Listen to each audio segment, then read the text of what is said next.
మొత్తం కొంచెం మేరంతా కొండలు అంతా అడవి అలాగే మనుషులుంటే చచ్చిపోతారు అటు రైడ్కి. ఈ రోజు రైడ్ మాత్రం నిజంగా అసలు సూపర్ ఉందబ్బా. అడవిలో రైడ్ చేస్తున్నాం, ఎందుకైనా మంచిది పెట్రోల్ కొట్టించుకుందాం. At a time 3 states cross చేసే ప్లేస్ ఇది. ఒళ్ళు ఫోనం అయిపోతుందిరా బాబు. బైక్ ఆపితే తడిసిపోతున్నాం స్నానం చేసినట్టు. ఎంత వాటర్ తాగినా సరే అసలు నాకైతే సెట్ అవ్వట్లా. దారి కూడా అడవిలో నుంచి ఉండిద్ది అని చెప్పాడు. మొత్తం అడివే, కనీసం పొలాలు అవి ఉంటే అనుకోవచ్చు ఊరని. ఫుల్ దట్టమైన forest. Hi friends, welcome back to our channel her her Bihari. And ఈరోజు మనం జబల్పూర్ దగ్గర అయితే ఉన్నాం. క్యాంపింగ్ అయితే వేసుకున్నాం నైట్ ఇక్కడ. అండ్ ఇప్పుడు ఇక్కడ నుంచి మన ఆంధ్రప్రదేశ్ అయితే స్టార్ట్ అవుతున్నాం. ఇక్కడ నుంచి 920 కిలోమీటర్స్ అయితే ఉంది. సో చూద్దాం ఎక్కడి వరకు వెళ్తామో. So let's start our ride. ఓం నమ శివాయ. Good morning friends. ఇక్కడే మనం అయితే క్యాంపింగ్ అయితే వేసుకున్నాం. ఎవరు లేనట్టున్నారు ఇక్కడ. ఆయిల్ ఫిల్ చేసుకుందాం అంట. వాళ్ళు ఉన్నారు కానీ కుర్రోళ్ళు అసలు చాలా వచ్చి వెళ్ళిపోతున్నారు చాలామంది. అది సరిగ్గా పట్టించుకోవట్లేదని. బట్ ప్లేస్ మాత్రం చాలా బాగుంది. కొత్తది కదా, నీట్గా ఉంది. కొంగలు అనుకుంటా, చూడండి ఎక్కడికో వలస వెళ్తున్నాయి. ఇప్పుడు క్లైమేట్ అయితే చల్లగానే ఉంది. మా అసలు నిన్న రైడ్ అసలు దారుణంగా ఉంది. ఎందుకంటే మొత్తం మెట్ట మధ్యాహ్నం స్టార్ట్ అయ్యా అక్కడ ఖజురహా నుంచి. అక్కడ నుంచి మొత్తం ఫారెస్టే. ఖజురహా ఏంటంటే సరౌండింగ్స్ మొత్తం ఫారెస్టే ఉండిద్ది. నేను ఖజురహాలో స్టార్ట్ అయినప్పుడు 12 అనుకుంటా అయింది. ఇది 44 హైవే, అందుకే ఇలా ఉంది నీట్గా. 44 హైవే మోస్ట్లీ బాగానే ఉంటుంది చాలా ప్లేసెస్ లో. ఎక్కడో అక్కడక్కడ వస్తాం అనుకోండి. చూసారా, మొత్తం కొంచెం మేరంతా కొండలు అంతా అడవి. అలాగే మధ్యలో దగ్గరలో చిన్న చిన్న షాప్స్ కూడా ఉంటాయి ఇలాంటి ప్లేసెస్ లో. కాబట్టి better to carry water. Main అయితే వాటర్ నన్ను అడిగితే కనుక. ఫుడ్ లేకపోయినా కొంచెం పైన కింద పడి అడ్జస్ట్ అవ్వచ్చు, కానీ అంత ఎండలో వాటర్ లేకపోతే చాలా కష్టం. నేనైతే మోస్ట్లీ ఒక 2 లీటర్స్ వాటర్ అయితే నా దగ్గర ఉంచుకుంటా. ఇప్పుడు మనం టాప్ ఆఫ్ ద హిల్ ఉన్నాం. అసలు దగ్గరలో అయితే ఇంక దీనికన్నా పెద్ద కొండ అయితే ఏం లేనట్టుంది, అంత ఎత్తులో ఉన్నాం. అండ్ ఇక్కడ కూడా చిన్న చిన్న విలేజెస్ అయితే ఉన్నాయి. చాలా బాగుంది వ్యూ. ఎర్లీ మార్నింగ్ ఇంత హైట్ లో బాగుంది. కార్ ఏదో పంచర్ అయినట్టుంది. ఇలాంటి ప్లేసెస్ లో పంచర్లు అవన్నీ అంటే నిజంగా రిస్కీయే. ఎందుకంటే దొరకవు. మోస్ట్లీ పెట్రోల్ బంక్ అలాంటివి దొరకడం చాలా కష్టం. ఇంకా మనకి రిపేర్ షాప్స్ అవి అంటే ఇంకా అసలు మనం చెప్పక్కర్లా. ఈ వ్యూ ఇంకా బాగుంది అసలు. ఏకదం డౌన్. అసలు ఇక్కడ నుంచి లారీ కూడా చూడండి ఎంత స్పీడ్గా వెళ్తుందో. ఎక్కేటప్పుడు మాత్రం స్లోగా ఎక్కుతాయి, కానీ దిగేటప్పుడు లారీలు బొమ్మని వెళ్ళిపోతాయి. బాబు సైడ్ ఇచ్చేయండి బాబు. ఇప్పటికే మా వాడికి ఒంట్లో బాగాలేదు, కానీ నన్ను ఇంటి దగ్గరికి తీసుకెళ్దాం ఏదో కష్టపడుతున్నాడు. మీరు ఇలా అడ్డొచ్చి ఇలా చేశారనుకోండి, మా వాడికి కోపం వచ్చింది. అర్థమైందా? బాగోపోయినా తీసుకెళ్తున్నాడు. Come on, you can do it. ఇంకా మన నేషనల్ హైవే 44కి బాయ్ బాయ్ చెప్పేసే టైం వచ్చేసింది. ఇక్కడ నుంచి లెఫ్ట్లో పోవడమే ఇంకా సీదా.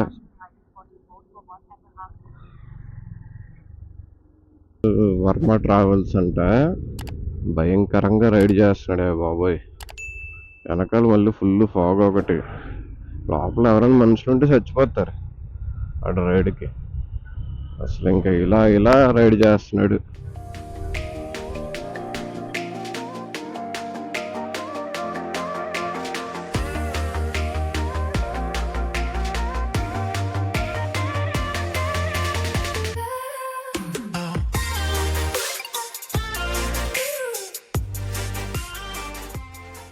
టూ 3 డేస్ నుంచి మొత్తం ఎండిపోయిన ఎడారుల్లో ఫారెస్ట్లో రైడ్ చేసాం కదా. ఈ రోజు మాత్రం చక్కగా పచ్చని అడవుల్లో జంగల్ రైడ్ చేద్దాం, జంగల్ సఫారీ. ఇక్కడ నుంచి అంతా చాలా గ్రీనరీగా బాగుంది. ఇప్పుడు ప్రెసెంట్ ఆల్మోస్ట్ మధ్యప్రదేశ్ ఉన్నాం. ఈ రోజు మనం మధ్యప్రదేశ్, మహారాష్ట్ర, ఛత్తీస్గఢ్, ఒడిస్సా, ఆంధ్రప్రదేశ్ ఈ మనం వెళ్ళే రూట్లో అన్ని కవర్ అవుతాయి. చూద్దాం. ఈ రోజు రైడ్ మాత్రం నిజంగా అసలు సూపర్ ఉందబ్బా. ఆ వ్యూస్ కానీ, ఫారెస్ట్ లో రైడ్ కానీ. ఇంకా ఎండ రాలేదు కదా, కానీ గ్రీనరీగా అన్ని కలర్స్ కలర్స్ గా భలే బాగుంది. Just relax.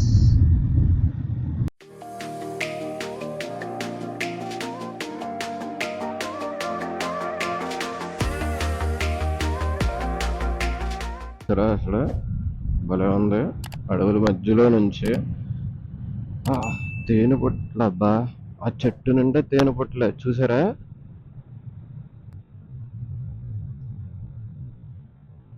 చాలా ఉన్నాయి. ఒకే చెట్టుకి అసలు 30 ఉంటాయేమో. మంకీస్.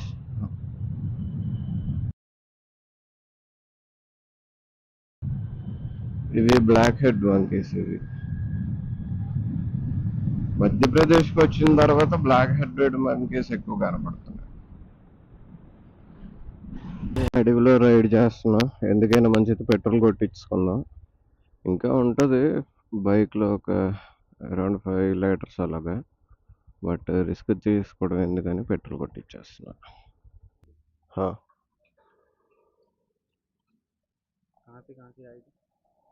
ఆంధ్రప్రదేశ్ అయోధ్య, వారణాసి, ప్రయాగరాజ్.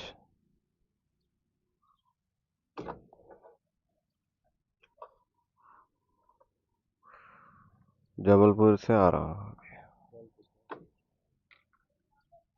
ఇప్పుడు మనం ఎలాంటి ప్లేస్ లో ఉన్నా అంటే ఇది మధ్యప్రదేశ్ బార్డర్ అండ్ అలాగే మహారాష్ట్ర ఎదురుగా ఉంది. ఇంకొంచెం ముందుకెళ్తే మనం ఛత్తీస్గఢ్ లో కూడా వెళ్ళొచ్చు. At a time 3 states cross చేసే ప్లేస్ ఇది. Thank you. Visit again. Maharashtra and మహారాష్ట్రలో ఒక రివర్. ఇక్కడ రివర్స్ అన్ని వెరైటీగా ఉంటాయి. మొత్తం అన్ని స్టోన్స్, పెద్ద పెద్ద కొండరాళ్ళు ఉంటాయి. మనకంటే ఎక్కువ మట్టి, ఇసుక అలా ఉంటది కదా. ఇక్కడ అన్ని కొండరాళ్ళు ఎక్కువ ఉంటాయి రివర్స్ లో. బ్రిడ్జ్ దగ్గర అయితే మరీ ఎక్కువ ఉంటాయి. అండ్ ఇంకొంచెం ముందుకెళ్తే మనం మహారాష్ట్ర కూడా క్రాస్ చేసి ఛత్తీస్గఢ్ లోకి అయితే వెళ్ళిపోతాం. టైం 11:30 అయింది. అప్పుడే ఎండమావులు కనపడుతున్నాయి. అంటే చూసుకోండి ఏ రేంజ్ లో ఎండ ఉందో. మొత్తం అసలు ఎండమావులు ఎవరికైనా తెలియని వాళ్ళు కూడా చాలా మంది ఉంటారు. అసలు నిజంగా వాటర్ లా అనిపించిద్ది. అక్కడ ఎదురున్నది వాటర్ అనేమో అని. అలా ఉంటాయి ఎండమావులు. కానీ 11:30కే కనబడిపోతున్నాయి అంటే చూడండి. అసలు ఈ రోజు రైడ్ అయితే ఆఫ్టర్నూన్ మరి గట్టిగా ఉంటది. ఈ ఊరు పేరు వెరైటీగా ఉండిద్ది. రావణ్ వడి అంట. రావణ్ వడి. ఇంకో ఇదిగోండి ఐ లవ్ రావణ్ వడి అంట. ఈ రోడ్లో గంట నుంచి రైడ్ చేస్తున్నా. ఒళ్ళు హోనం అయిపోతుందిరా బాబు.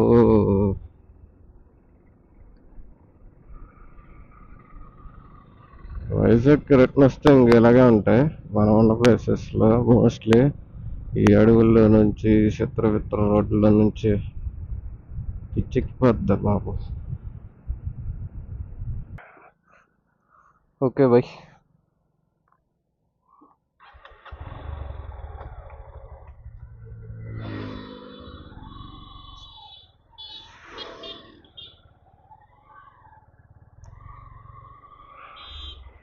ఇప్పుడే చెరుకు రసం తాగా.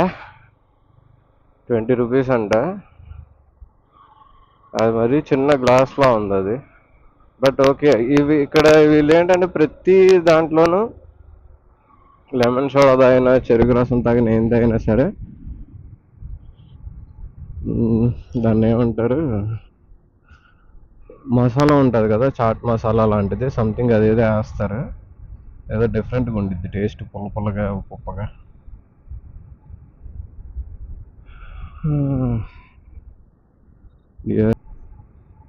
బైక్ ఆపితే తడిసిపోతున్నాం స్నానం చేసినట్టు. రైడింగ్లో ఉంటే కొంచెం వేడిగా లేసినా సరే చెమటెక్కకుండా ఉంటుంది, అంతే తేడా. మనం మధ్యప్రదేశ్ నుంచి మహారాష్ట్ర వచ్చాం. మహారాష్ట్ర కూడా దాటేసి ఇప్పుడు ఛత్తీస్గఢ్లోకి అయితే వెళ్ళిపోతున్నాం.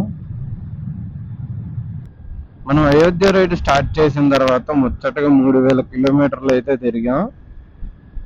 అండ్ ఇప్పుడు ప్రజెంట్ నేనున్న ప్లేస్ నుంచి వైజాగ్కి 600 కిలోమీటర్స్ అయితే ఉంది.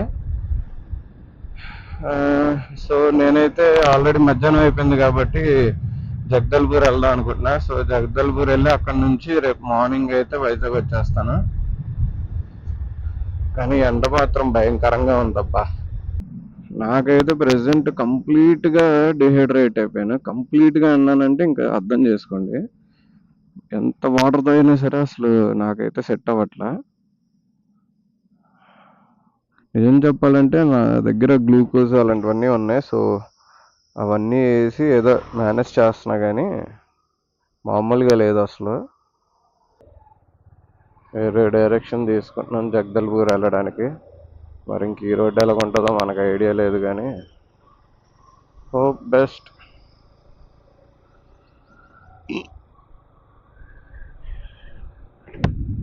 దానంత బాగా అయితే ఉండదు. అది మనకి ఎలా ఉందంటే కోల్కతా హైవే ఉంటుంది కదా, అలా ఉంది ఈ రోడ్డు అంతా. బట్ ఇక్కడ నుంచి ఎలా ఉంటుందో తెలీదు. రాయ్పూర్ వెళ్ళొచ్చు కానీ, బట్ రాయ్పూర్ నుంచి ఇంకొంచెం మనకి డిస్టెన్స్ ఎక్కువ అయ్యిద్ది, అంత అంతకనే ఉండదు. ఇక్కడ నుంచి రాయ్పూర్ 80 కిలోమీటర్స్ ఉంది. సో వీలైనంత వరకు స్ట్రైట్ రూటే చూస్తున్నా. ఐ మీన్ ఇంకా డైరెక్ట్గా ఇటు వచ్చేటట్టు. రోజు రైడ్ మాత్రం నిన్నటికన్నా చాలా బెటర్. ఎందుకంటే నేను అంతా ఎండిపోయిన ఎడారిలో రైడ్ చేసినట్టుంది, కానీ ఈరోజు ఎండ ఉన్నా సరే కొంచెం చిన్న చల్లదనం అనిపిస్తుంది ఈ చెట్ల వల్ల. అంతా పచ్చ పచ్చగా ఉంది కదా, చుట్టూ పొలాలు. బెటర్ కిలోమీటర్స్ ఉంది. రోడ్డు ఎలా ఉంటే వెళ్ళిపోవచ్చులే, కాకపోతే చుట్టూ ఫారెస్ట్. నమస్తే గురు, వచ్చావు నా కోసమా తోడు? పర్లేదు, వెహికల్స్ వస్తున్నాయి డూడ్స్. ఇప్పుడు దాకా వెహికల్ లేకపోతే ఇంకా రావనుకున్నా.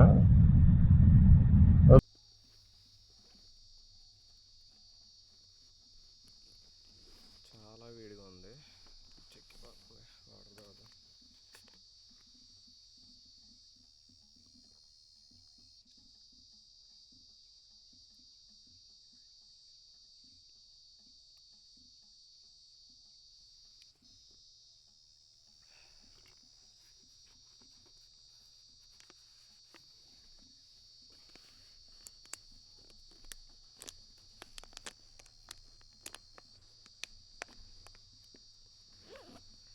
తల్లి పెట్టుకొని వెళ్ళిపోతున్నా.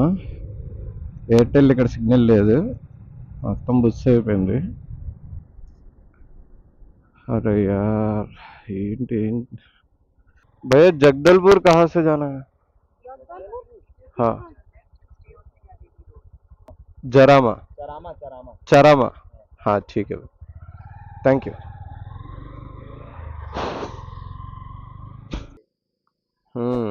आंध्र प्रदेश.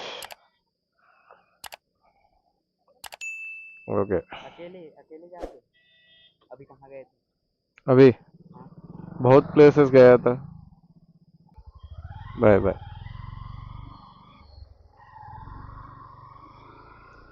చరం 4 ఏమో ఫుల్. ఈ వేడి గాలికి ఓవర్ హీట్ అని చెప్పి వచ్చేస్తుంది. అండ్ సిగ్నల్ ఒకటి లేదు, జీపీఎస్ పెడితే అవ్వట్లేదు. చూసారా ఎన్ని ఆటంకులు. 2 సిమ్లు ఉన్నాయి, 2 పెట్టినా 2 అలాగే ఉన్నాయి. ఓకే చూద్దాం. ఒకటే రోడ్డు ఉంది, 2 రోడ్స్ వచ్చేంత వరకు మరి కొట్టడమే.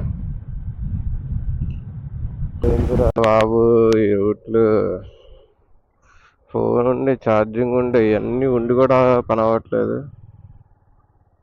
చరామా అనే విలేజ్కి దగ్గరలో ఉన్నాం. గూగుల్ తల్లి ఏంటో మరి ఈరోజు మొత్తం తిప్పేస్తుంది చిన్న చిన్న విలేజ్ల్లో అన్నిటిలో. చూడాలి మరి ఎంత దూరం అనేది. ఇక్కడ ఏదో సంత జరుగుతున్నట్టుంది. సంత సైడ్ ఇవ్వండి అయ్యా.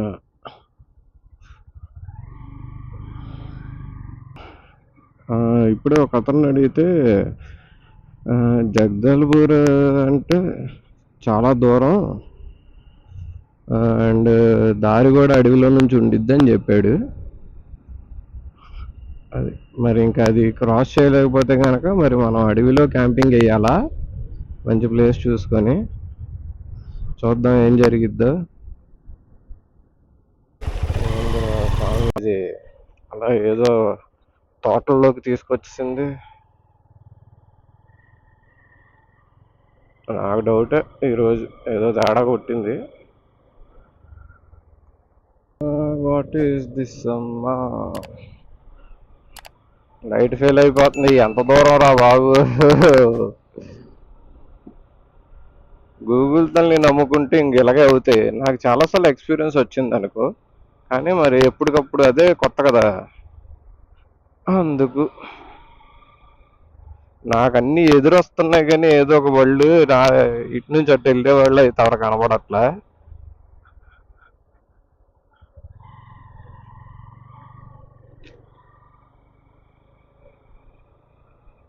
మొత్తం అడివే, కనీసం పొలాలు అవి ఉంటే అనుకోవచ్చు ఊరని. అబ్బా,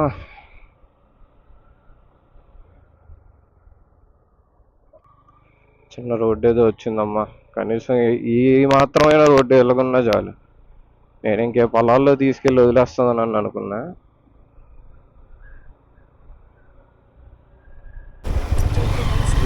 ఒక రోడ్డు ఉంటుందని కూడా ఆవిడికి తెలియదేమోరా బాబు. ఏంది ఇది సందు గొంతుల్లో తిప్పుతుంది మెయిన్ రోడ్డుకి తీసుకెళ్లకుండా.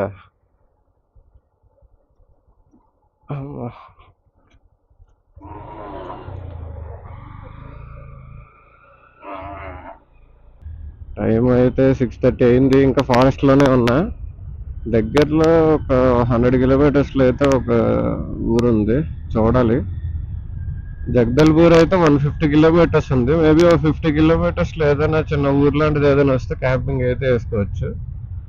నైట్ టైం రైడ్ అయితే ఫారెస్ట్లో ఏదో అక్కడక్కడైతే వెహికల్స్ ఏదో వస్తున్నాయి, బైక్లు లారీలు ఏవో ఒకటి. బట్ స్టేకి కానీ ఫుడ్కి కానీ ఏమీ లేవు. ఏదో ఒకటి చూసుకొని ఆగాలి.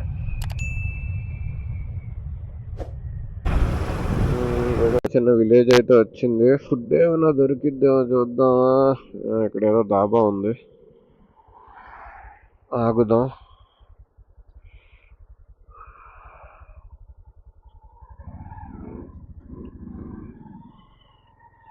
ఫుడ్ తినేస్తే అప్పుడు స్టే. ఫైనల్ గా దాబా అయితే కనబడింది. దాబాలో దరివేసి బయలుదేరదాం.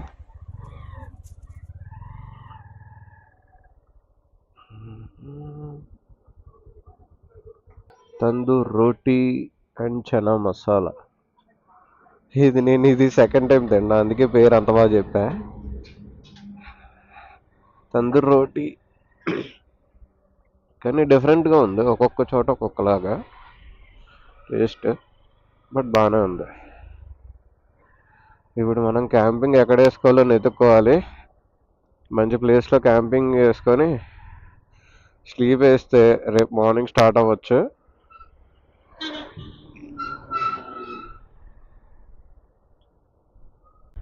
ఇదంతా అసలు ఫుల్ దట్టమైన ఫారెస్ట్. నాకైతే సైడ్ నుంచి చూస్తుంటే స్కై కూడా కనబడట్లా, అంత గట్టిగా ఉంది. దాని ఎదురు మధ్య మధ్యలో ఈ కుక్కలు అవి తిరుగుతున్నాయి. ఇప్పుడు ఒక చోట చూసా స్టే చేద్దామని, బట్ నచ్చలా. సో మళ్ళీ నెక్స్ట్ ఇంకో చూద్దాం అని చెప్పి ఇంకా ముందుకు వచ్చేసాను.